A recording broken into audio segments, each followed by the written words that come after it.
Look me in the eye. You believe in what we're Chadwick doing? Boseman literally transforms himself into James Brown in such a remarkable way, it's almost scary, especially since I knew James pretty well the last 25 years of his life. For Chadwick, who by the way was born not far from where Mr. Brown was born, the key was the wardrobe and makeup. You ain't never been down. How you gonna get on up? Okay, so you go into hair and makeup. Was that above and beyond all the research and all the other stuff, the hair and the makeup? Yeah. Was that what kind of helped you just go right there with the pigeon toe and the whole thing? You noticed that too, huh? Okay. The hair, the wigs on this movie, it was just fun. The wigs and the clothes actually as well. To just step into something new every day. I would walk on set and be like, okay, what am I wearing today? What's what's the fun part?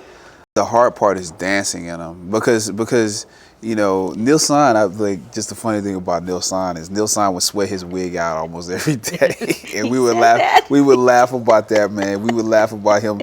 You take a nap sometimes, like at lunchtime, and his wig would be all on this side, and they have to do it all over again. With me, I would almost forget I had it on unless I was dancing in it for like long hours. And when you're dancing and it's sweating and it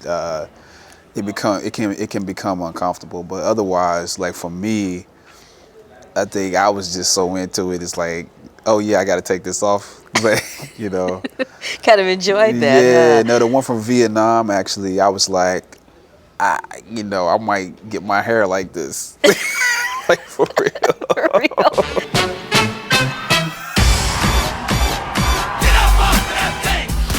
Not only does Chadwick Boseman lead an incredible ensemble cast, he also sings along with James on the tracks. So you really do get that feeling. I mean, I think people will come to appreciate his music on it because there are a lot of younger people that don't know about James Brown, so they don't know that what they're listening to, what they're being influenced by right now, is related to his music.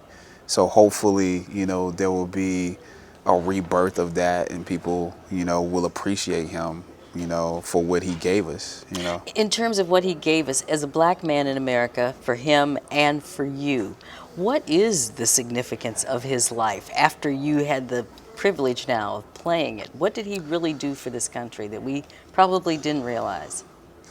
Well, I think, he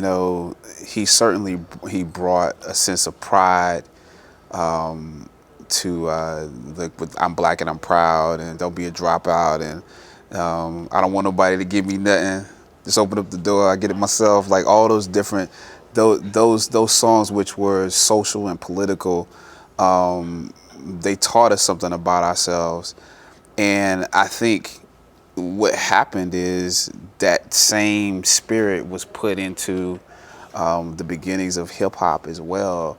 And this is a man who talked to presidents and told him about his ideas. James Brown is coming to talk to you, Lyndon Johnson. James Brown is coming to talk to you, Nixon and Carter and Reagan. He talked to all of them.